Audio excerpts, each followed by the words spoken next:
Hi guys! Magandang gabi. Welcome back po dito sa aking YouTube channel, Gandara SRU.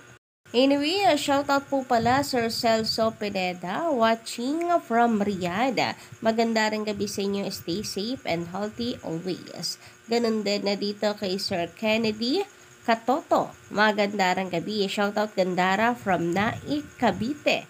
Legit the records kami. Shoutout din kay Sir Mel Gibbs Vergara. Ayan, matagal lang po natin subscriber yan. At kasali yan sa atin pong Gandara University. Charis.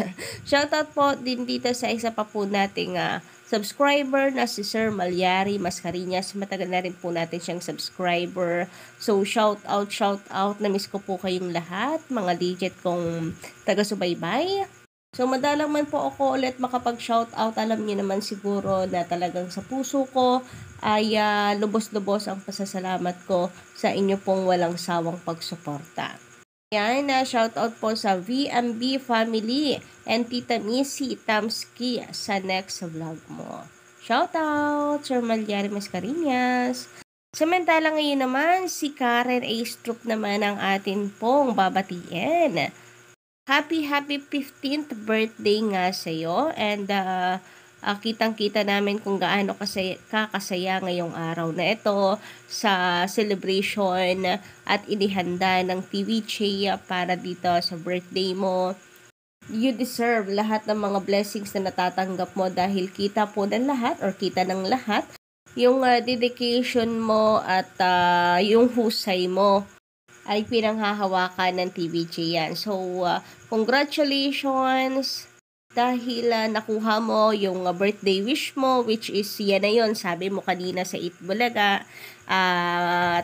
Happy birthday ulit sa'yo. So, ayan, more projects to come pa and more blessings to come pa sa'yo.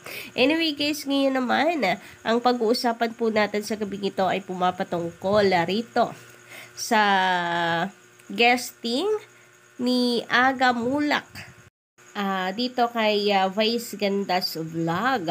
Kasi syempre meron pong movie ngayon si Aga Mulak with Julia Barreto. Kaya kinakailangan po talaga niyang maglagare sa kakapromote nito ka-legit Records. So katunayan yan, ang trailer views po ng Ikaw pa rin ang pipiliin ko ay meron na pong 20 million trailer views. Push po natin to kasi mga legit records po yan. Kagaya ni Julia na nanatiling legit records. Dati na rin po siyang nag-guest sa Itbulaga noon and naulit po nung nakaraan, di ba? Plus inaanak pa siya ni Boss Joey. Anyway, dahil meron nga pong movie sila ngayon, sila Sir Aga Mulak, naging guest ni Vice Ganda, si Aga Mulak ulit. Pero this time, sa kanya namang vlog at napag-usapan, isa po sa napag-usapan ay ang anak po niyang kambal, si Atasha at saka si Andres Mulak. So, si Atasha ay nasa Itbulaga na po. Regular host na po siya. Pinakilala na bilang legit Records at ilang buwan na rin po siya sa EB.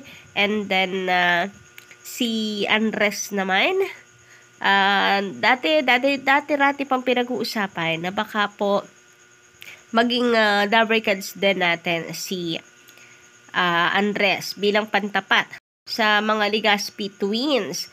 Pero, yun naman po ay kutob at gusto lang namang mangyari ng mga legit Records or na ibang mga netizen para maganda daw po ang salpukan. Pero, ngayon na nandito na sa Pinas si Andres, wala pa pong update kung magiging legit Records din ba siya at makakasama ni Atasha Mulak. And dahil dyan, wala pang update, si Vice Ganda kinuha po ang pagkakataon. So, dahil napag-uusapan nga po nila ang kambal, nabanggit niya na si Atasha ay nasa Itbulaga na, so baka naman daw po pwede na si Andres ay sa Showtime naman. Kasi matatanda na daw yung kasama niya. Si Buvong, si Jong, si Oki. So, kailangan daw nila ng bata-bata at talented. Kagaya nitong si Andres Mulak. And since marunong daw itong sumayaw at gusto rin naman pumasok sa mundo ng showbiz, why not? Dahil bagay na bagay daw ito sa Showtime. Samantala dahil dyan, iniintay po ng marami ang reaksyon nitong si Aga Mulak. So, sa interview, tawa lamang po ng tawa itong si Aga Mulak. Wala pong binibigay na kumpirmasyon na papayagan niya si Andres sa Showtime. Wala. Tumatawa lamang siya and parang sinasabi na bahala si Andres kung ano ang gusto niya. But dahil po dyan ay kutob ng marami, baka po ito ay nakalinya na or nakakontrata na, kinontrata na ng TVJ si Andres para maging legit na regards. Kaya tawa lang ng tawa itong si Aga Mulak. Sa mga nagsasabi naman na pinahiya ni Aga Mulak itong si Vice dahil hindi siya mapa-oo man lang. Hindi naman po ganoon si Aga Mulak. Hindi po siya bastos. And pangalawa, based sa mga nauna ng interview na napakinggan natin, talagang hinahayaan lang nila kung ano po ang desisyon at pangarap ng anak nila. Kaya nga hindi rin nila talagang pinupush yung anak nila sa showbiz or kumbaga ay hindi ini-introduce sa showbiz. Iniintay lang nila kung ano magiging desisyon ng kanilang mga anak kung gusto ba na pumasok or hindi. And then ngayon, nakapag-desisyon na at sinabi sa magulang na gusto mong showbiz, nakasupport lang sila. So maybe, itong si Aga, hindi umuoo or nagdi-deal dito kay Vice kasi bahala nga sa Andres kung saan niya gusto, di ba? Anyway, sabi po dito ni Xiaolong, anong trademark yung 30 years ago? 2012 lang ata yung sa tape merchandise trademark. Pangalawa, yung IPO synchronized with the Regional Trial Court. FYI, it's the other way around. Nauna ang tape trademark cancellation December 15. Ang RTC ruling on December 23, released January 5. So yeah, medyo nakakaano nga lang din po yung taong to na kung saan ay sinasabi na parang ginaya or gumaya naman. Dapat daw kasi magkaiba sa IPO sa RTC. Pero parang nagsisynchronize. Parang gumaya nga daw po dito sa RTC, magkapareha sila. Which is, nauna naman po ang cancellation, di ba, ng trademark bago po ang decision ng Marikina. So, paano nila nasabi yun? And hindi rin ba sila updated? Hindi ba sila updated? Naku po, matagal ang pinag-uusapan niya. Nauna po ang cancellation ng trademark bago pa po ang writ of preliminary injunction decision ng Marikina RTC. About naman doon sa 30 years, baka po 13 years. Medyo mabilis lang kasi siya magsalita. Baka 13 years talaga yung ibig sabihin niya doon. Kasi 13 years na daw nang nandoon na nagawa, na nakarehistro sa IPO. Tapos ikakansela na lamang po basta-basta ng ilang buwan lang. Kakarinyo nga lang tapos after 3 months, decision agad cancel. May naamoy siya and ang allegation nga niya ay maraming pera, malaking pera.